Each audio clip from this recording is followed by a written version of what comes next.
بسم اللہ الرحمن الرحیم۔ زمین پر بلندی اور گہرائی کے لحاظ سے کئی اہم مقامات اور جگہیں پائی جاتی ہیں کہ جن کے بارے میں جاننا آپ کے لیے بہت ہی دلچسپ اور معلوماتی ہوگا۔ ایسے کل 24 مقامات کے بارے میں آپ کو تفصیلات سے آگاہ کروں گا۔ یہ ویڈیو 2 حصوں پر مشتمل ہوگی۔ پہلے حصے یعنی اس ویڈیو میں زمین پر بلندی کے لحاظ سے پائے جانے والے 12 مقامات کے بارے میں بتایا جائے گا، جبکہ دوسرے حصے میں زمین کی گہرائی میں پائے جانے والے 12 مقامات سے آگاہ کیا جائے گا انشاءاللہ۔ امید ہے کہ آپ اس ویڈیو کو بڑی دلچسپی سے دیکھیں گے۔ آپ کے سامنے اس تصویری نقشے میں تمام مقامات کو دکھایا گیا ہے اور ان کو ایک سیریل نمبر بھی دے دیا ہے تاکہ آپ کو اسے سمجھنے میں آسانی رہے۔ تو چلتے ہیں اور سب سے پہلے معلوم کرتے ہیں کہ نمبر 1 پر کیا ہے۔ نمبر 1، ہوائی جہاز کس بلندی پر اڑتے ہیں؟ یہ زمین پر بلندی کے لحاظ سے وہ مقام ہے کہ جہاں پر ہمارے مسافر طیارے یعنی ہوائی جہاز اڑائے جاتے ہیں۔ اس کی بلندی زمین سے 9144 میٹر سے 10,668 میٹر یا 30,000 سے 35,000 فٹ تک ہوتی ہے۔ نمبر 2، ماؤنٹ ایورسٹ پہاڑ۔ دنیا کے سب سے بلند پہاڑ ماؤنٹ ایورسٹ کی بلندی سطح زمین سے 8,848.86 میٹر یا 29,031.7 فٹ ہے۔ ماؤنٹ ایورسٹ پاکستان کے سلسلہ کوہ ہمالیہ میں نیپال اور چین کی سرحد پر واقع ہے۔ اسے پہلی بار 29 مئی 1953 کو ایڈمنڈ ہلیری اور ٹینزنگ نورگے نے سر کیا۔ نذیر ساور پہلا پاکستانی تھا جس نے اسے سر کیا۔ ماؤنٹ ایورسٹ کا نیپالی نام ساگر ماتھا ہے۔ یہ پہاڑ 5 سے 6 کروڑ سال پرانا ہے۔ ہر 100 سال بعد اس کی اونچائی آدھا میٹر بڑھ جاتی ہے۔ یہ پہاڑ انڈین اور یورشین ٹیکٹونکس پلیٹوں کے ٹکرانے کے نتیجے میں وجود میں آیا تھا۔ چونکہ یہ چین اور نیپال کی سرحد پر واقع ہے، اس لیے کوہ پیما اسے سر کرنے کے لیے دونوں اطراف سے چڑھتے ہیں۔ Number 3، death zone. آکسیجن کا دباؤ کافی کم ہو جاتا ہے۔ طبی ماہرین کے مطابق انسانی جسم سطح سمندر سے 2100 میٹر تک کی بلندی پر رہنے کے لیے بنا ہے، اور اس سے زیادہ بلندی پر انسانی جسم میں آکسیجن کی مقدار تیزی سے کم ہونا شروع ہو جاتی ہے اور جسم میں منفی اثرات رونما ہونا شروع ہو جاتے ہیں۔ کوہ پیمائی میں ڈیتھ زون سے مراد ایک خاص نقطہ سے اوپر کی بلندی ہے جہاں آکسیجن کا دباؤ انسانی زندگی کو طویل مدت تک برقرار رکھنے کے لیے ناکافی ہو جاتا ہے۔ یہ نقطہ عام طور پر 8,000 میٹر یا 26,000 فٹ کی بلندی سے شروع ہو جاتا ہے۔ ڈیتھ زون میں 8,000 میٹر سے اوپر کی تمام 14 چوٹیاں ایشیا کے ہمالیہ اور قراقرم کے پہاڑی سلسلے میں واقع ہیں۔ کوہ پیما اونچے پہاڑوں پر جانے سے قبل کئی ہفتوں تک جسم کو ماحول کے ساتھ ہم آہنگ کرنے کا عمل کرتے ہیں تاکہ ان کا دماغ آکسیجن کی سپلائی کے مطابق آہستہ آہستہ ماحول کے حساب سے کام کرنے لگے۔ کوہ پیمائی کے ماہرین کے مطابق K2 پر عموماً کیمپ 1 6,000 میٹر کی بلندی کے بعد کوہ پیما خطرناک زون میں داخل ہو جاتے ہیں اور ان میں آکسیجن کی کمی کے منفی اثرات بھی نمودار ہونا شروع ہو جاتے ہیں۔ ہائپوکسیا یعنی آکسیجن کی کمی کی وجہ سے نبض تیز ہو جاتی ہے، خون گاڑھا ہو کر جمنے لگتا ہے اور فالج کا خطرہ بڑھ جاتا ہے۔ زیادہ خراب حالت میں کوہ پیماؤں کے پھیپھڑوں میں پانی بھر جاتا ہے، انہیں خون کے ساتھ یا اس کے بغیر کھانسی آنے لگتی ہے اور ان کا نظام تنفس بری طرح متاثر ہوتا ہے۔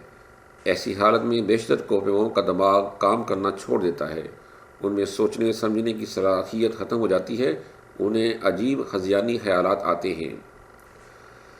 ڈیتھ زون میں غلطی کی کوئی گنجائش نہیں ہوتی اور یہاں آپ مخصوص وقت سے زیادہ نہیں گزار سکتے، اور یہاں نیند یا زیادہ دیر تک رکنے کا مطلب موت ہے۔ اس لیے کیمپ 4 میں پہنچنے والے کوہ پیما سوتے نہیں، بس کچھ دیر سستا کر سمٹ کرنے یا چوٹی پر پہنچنے کی کوشش کرتے ہیں اور تقریباً 16 سے 18 گھنٹوں کے دورانیے میں چوٹی سر کر کے ڈیتھ زون سے نکلنے کی کوشش کرتے ہیں۔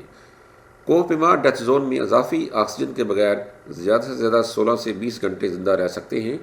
کوہ پیماؤں کو خصوصی ہدایت کی جاتی ہے کہ وہ ڈیتھ زون میں اس سے زیادہ وقت ہرگز نہ گزاریں۔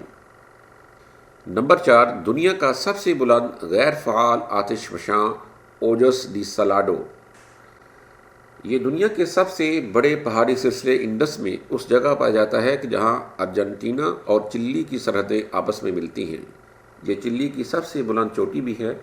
اس آتش فشاں کی سب سے بلند چوٹی کی اونچائی سطح زمین سے 6,893 میٹر یا 22,615 فٹ ہے۔ اس کا رقبہ 70 سے 160 کلومیٹر پر مشتمل ہے۔ اس کے ارد گرد بھی بہت سے آتش فشاں پائے جاتے ہیں۔ نمبر 5، اونچائی والے بادل، سائرس اینڈ سائروکیومولس۔ سائروکیومولس بادل اونچائی والے ٹروپوسفیرک بادلوں کی 3 اہم قسموں میں سے ایک ہے۔ باقی 2 سائرس اور سائروسٹریٹس ہیں۔ یہ عام طور پر 5 سے 12 کلومیٹر یعنی 16,000 سے 39,000 فٹ کی اونچائی پر پائے جاتے ہیں۔ اونچائی والے ٹروپوسفیرک بادلوں جیسے سائرس اور سائروسٹریٹس کے برعکس سائروکیومولس میں تھوڑی مقدار میں مائع پانی کی بوندیں شامل ہوتی ہیں، گو کہ یہ بہت ہی زیادہ ٹھنڈی حالت میں ہوتے ہیں۔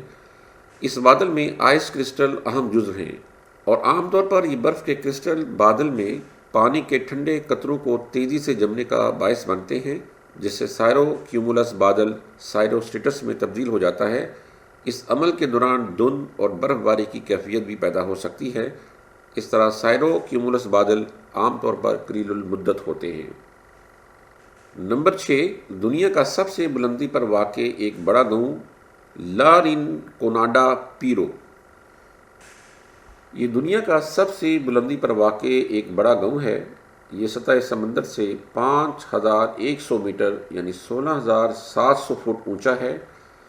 اس کی آبادی 30,000 افراد سے زائد ہے۔ اس گاؤں کے نزدیک سونے کی کانیں پائی جاتی ہیں، جس میں کام کرنے والے یہاں رہائش پذیر ہیں۔ یہاں سالانہ اوسطاً درجہ حرارت 1.3 سینٹی گریڈ تک ہوتا ہے۔ سونے کی کانوں کی مالک کمپنی اپنے مزدوروں کو تنخواہ نہیں دیتی، بلکہ مزدور 30 دن کمپنی کے لیے کام کرتے ہیں، جبکہ آخری ایک دن مزدوروں کا ہوتا ہے۔ اس دن مزدور کھودے گئے چٹانوں کے ٹکڑوں کو اپنے کندھوں پر جتنا اٹھا کر لے جا سکتے ہوں لے جاتے ہیں۔ اب یہ ان کی قسمت پر ہوتا ہے کہ اس خام مال میں سے کتنا سونا نکلتا ہے۔ یہ بھی ہو سکتا ہے کہ کچھ بھی نہ نکلے، چنانچہ ساری محنت خوش قسمتی پر منحصر ہوتی ہے۔ نمبر 7، پیراشوٹر کے جمپ لگانے کی اونچائی۔ دنیا بھر میں اسکائی ڈائیونگ کی اوسط اونچائی 10,000 فٹ سے 13,000 فٹ ہے۔ اس اونچائی کا تعین عام طور پر استعمال شدہ ہوائی جہاز کی قسم، علاقے کی بلندی یا FAA فلائٹ کی شرائط کے تحت کیا جاتا ہے۔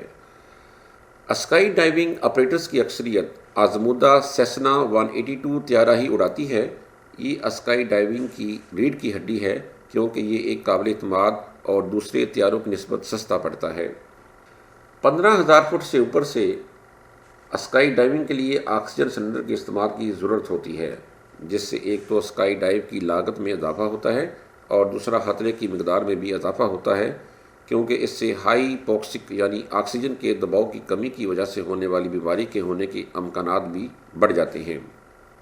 10,000 فٹ سے چھلانگ لگانے پر آپ زمین پر تقریباً 40 سیکنڈ میں پہنچیں گے، اور اگر 13,000 فٹ سے چھلانگ لگائیں گے تو آپ کا فری فال وقت تقریباً 55 سیکنڈ سے 1 منٹ تک ہوگا۔ فری فال کے وقت بعض لوگوں کو سانس لینے میں دشواری محسوس ہوتی ہے، مگر یہ کوئی اتنا اہم مسئلہ نہیں ہے، کیونکہ ایسا اس وقت عام طور پر 120 میل فی گھنٹہ کی رفتار سے ہوا آپ کے چہرے پر ٹکرانے کی وجہ سے ہوتا ہے۔ نمبر 8، فوجی پہاڑ، ماؤنٹ فوجی۔ فوجی پہاڑ جاپان کا سب سے اونچا پہاڑ ہے۔ ہونشو جزیرے پر واقع ہے، جس کی چوٹی کی بلندی 3,776.24 میٹر یا 12,399 فٹ ہے۔ یہ ایشیا کے ایک جزیرے پر واقع دوسرا بلند ترین آتش فشاں ہے اور زمین پر کسی جزیرے کی 7ویں بلند ترین چوٹی ہے۔ ماؤنٹ فوجی ایک فعال آتش فشاں ہے جو آخری بار سن 1707 سے سن 1708 تک پھٹا تھا۔ یہ پہاڑ ٹوکیو سے تقریباً 100 کلومیٹر جنوب مغرب میں واقع ہے اور صاف دنوں میں وہاں سے نظر آتا ہے۔ تقریباً ہر سال 2 لاکھ لوگ اس پر چڑھتے ہیں، جن میں 30% غیر ملکی ہوتے ہیں۔ اس پہ چڑھنا مشکل نہیں ہے، چڑھنے میں 3 سے لے کر 7 گھنٹے لگتے ہیں، جبکہ اترنے میں 2 سے لے کر 5 گھنٹے۔ ماؤنٹ فوجی کی چوٹی شلجم کی طرح مخروطی ہے اور یہ سال میں 5 ماہ تک برف میں ڈھکی رہتی ہے۔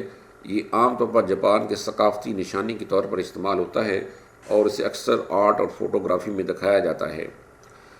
ماؤنٹ فوجی جاپان کے 3 مقدس پہاڑوں میں سے ایک ہے۔ یہ قدرتی خوبصورتی کا ایک خاص مقام اور جاپان کے تاریخی مقامات میں سے ایک ہے۔ اسے 22 جون 2013 کو عالمی ثقافتی ورثے کی فہرست میں شامل کیا گیا تھا۔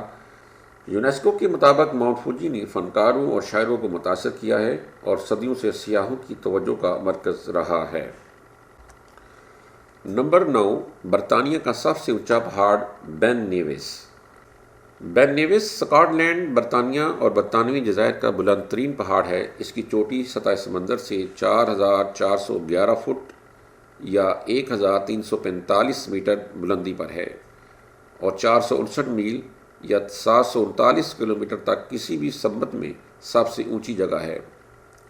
بین نیویس فورٹ ولیم کے قصبے کے قریب لوچابر کے ہائی لینڈ علاقے میں گرامپین پہاڑوں کے مغربی سرے پہ واقع ہے۔ یہ پہاڑ سیاحت کا اہم مرکز ہے۔ ایک اندازے کے مطابق یہ ایک سال میں 1,30,000 لوگوں کو اپنی طرف متوجہ کرتا ہے۔ شمالی طرف کی 700 میٹر یا 2300 فٹ چٹانیں اسکاٹ لینڈ میں سب سے اونچی چٹانیں ہیں جو کوہ پیماؤں کے لیے نہایت کشش کی حامل ہیں۔ یہ برف پر چڑھنے کے لیے اسکاٹ لینڈ کے اہم مقامات میں سے بھی ایک ہے۔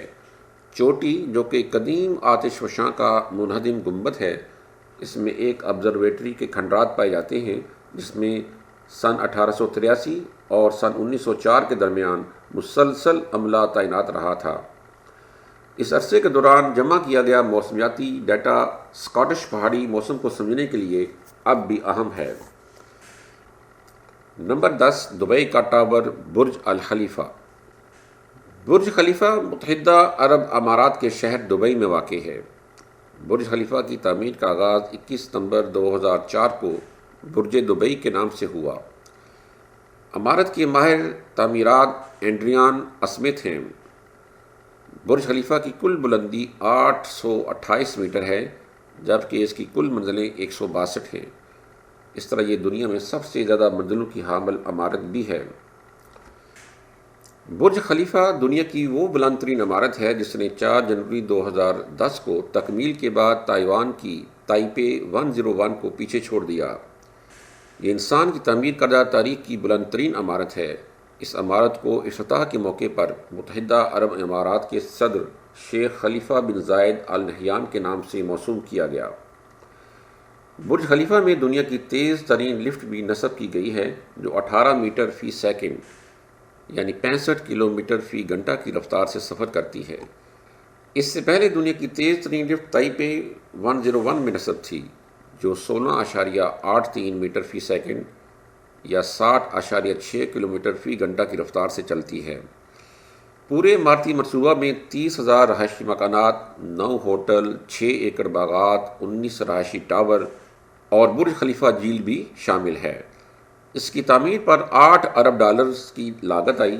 تکمیل کے بعد ٹاور کا کل رقبہ 20 ملین مربع میٹر ہے۔ اس ٹاور میں قائم منزلوں کو اس انداز سے ترتیب دیا گیا ہے کہ اوپر والی منزل کو رہائشی فلیٹس کے لیے مختص کیا گیا ہے، درمیان میں مختلف اداروں کے دفاتر قائم ہیں، جبکہ نچلی منزلوں میں 5 اسٹار ہوٹلز اور ریسٹورنٹس واقع ہیں۔ اس بلڈنگ کو زلزلے سے بھی محفوظ بنایا گیا ہے اور آسمانی بجلی سے بھی یہ عمارت متاثر نہیں ہو سکتی۔ Number 11، Shanghai tower. Shanghai tower چین کے شہر شنگھائی میں واقع ایک فلک بوس عمارت ہے۔ دنیا کی بلند ترین عمارتوں کی فہرست میں یہ دوسرے نمبر پر ہے۔ اس کی اونچائی 632 میٹر یا 2073 فٹ ہے۔ اس عمارت میں 128 منزلیں ہیں۔ اس کا تعمیراتی کام 21 نومبر سن 2008 کو شروع ہوا جبکہ 2 ستمبر سن 2014 کو مکمل ہوا تھا۔ اس کا افتتاح 2 فروری 2015 کو کیا گیا تھا۔ اسے تعمیر کرنے کی لاگت 4.2 بلین ڈالرز تھی۔ اس عمارت میں 97 لفٹ ہیں۔ اس کا ڈیزائن چینی ڈیزائنر جون زیا نے امریکی کمپنی گنسلرز کے ساتھ مل کر بنایا تھا۔ شیشے سے بنی یہ عمارت اپنی بنیاد سے عمودی ہے، لیکن اوپر کی طرف جاتے ہوئے یہ 120 ڈگری پر مڑ جاتی ہے اور پھر عمودی ہو جاتی ہے۔ اس عمارت میں بیک وقت 16,000 افراد آسانی سے رہائش اختیار کر سکتے ہیں۔ شنگھائی ٹاور میں دنیا کا دوسرا بلند ترین ہوٹل ہے، جس میں کل 258 کمرے ہیں۔ یہ 562 میٹر اونچائی پر کسی عمارت یا ڈھانچے کے اندر دنیا کی سب سے اونچی آبزرویشن ڈیک رکھنے کا ریکارڈ بھی رکھتی ہے۔ اس کو اس طرح ڈیزائن کیا گیا ہے کہ توانائی کی زیادہ سے زیادہ مقدار کو بہترین طریقے سے استعمال کیا جا سکے۔ نیز اس کو دفتری، تجارتی اور تفریحی استعمال کے لحاظ سے 9 الگ الگ حصوں میں تقسیم کیا گیا ہے۔ نمبر 12، یورپ کی 7ویں بلند عمارت دی شارڈ۔ شارڈ ٹاور لندن برج کے قریب دریائے ٹیمز کے جنوبی کنارے پر واقع ہے۔ اسے پہلے لندن برج ٹاور کے نام سے بھی جانا جاتا تھا۔ ایک 72 منزلہ فلک بوس عمارت ہے جسے اطالوی معمار رینزو پیانو نے ڈیزائن کیا ہے۔ شارڈ ٹاور کی اونچائی 309.6 میٹر یا 1016 فٹ ہے۔ شارڈ برطانیہ کی سب سے اونچی عمارت ہے اور یورپ کی 7ویں بلند ترین عمارت ہے۔ شارڈ کی تعمیر مارچ سن 2009 میں شروع ہوئی اور 5 جولائی سن 2012 کو افتتاح کیا گیا۔ نومبر سن 2012 میں اس کی عملی تکمیل ہوئی۔ ٹاور کے نجی طور پر چلنے والے observation deck the view from the Shard کو عوام کے لیے 1 فروری سن 2013 کو کھول دیا گیا۔ اہرام ٹاور میں 72 رہائش پذیر منزلیں ہیں۔ 244 میٹر یا 801 فٹ کی اونچائی پر 72ویں منزل پر ایک ویونگ گیلری اور اوپن ایئر آبزرویشن ڈیک بھی موجود ہے۔ اس میں زیادہ تر سرمایہ کاری قطر حکومت کی ہے۔ 95 منزلہ شارڈ کے بیرونی ڈھانچے پر فٹ بال کے 8 میدانوں کے برابر شیشہ لگایا گیا ہے، جبکہ اس میں اتنا زیادہ کنکریٹ استعمال ہوا ہے کہ اس سے اولمپک سائز کے 22 سوئمنگ پولز کو بھی بھرا جا سکتا ہے۔ اس عمارت میں 12,000 افراد کی گنجائش ہے۔ اس میں ایک 5 اسٹار ہوٹل کے علاوہ 6 لاکھ مربع میٹر گنجائش کے حامل دفاتر، لگژری ہوٹلز اور دکانیں بھی ہیں۔ ناظرین اکرام، یہ تھے زمین سے بلندی کے لحاظ سے اہم مقامات۔ دوسرے حصے میں آپ کو زمین کی گہرائی میں واقع اہم 12 مقامات سے آگاہ کروں گا انشاءاللہ۔ ویڈیو اچھی اور معلوماتی لگے تو شیئر اور لائک ضرور کیجیے گا۔ السلام علیکم ورحمۃ اللہ وبرکاتہ۔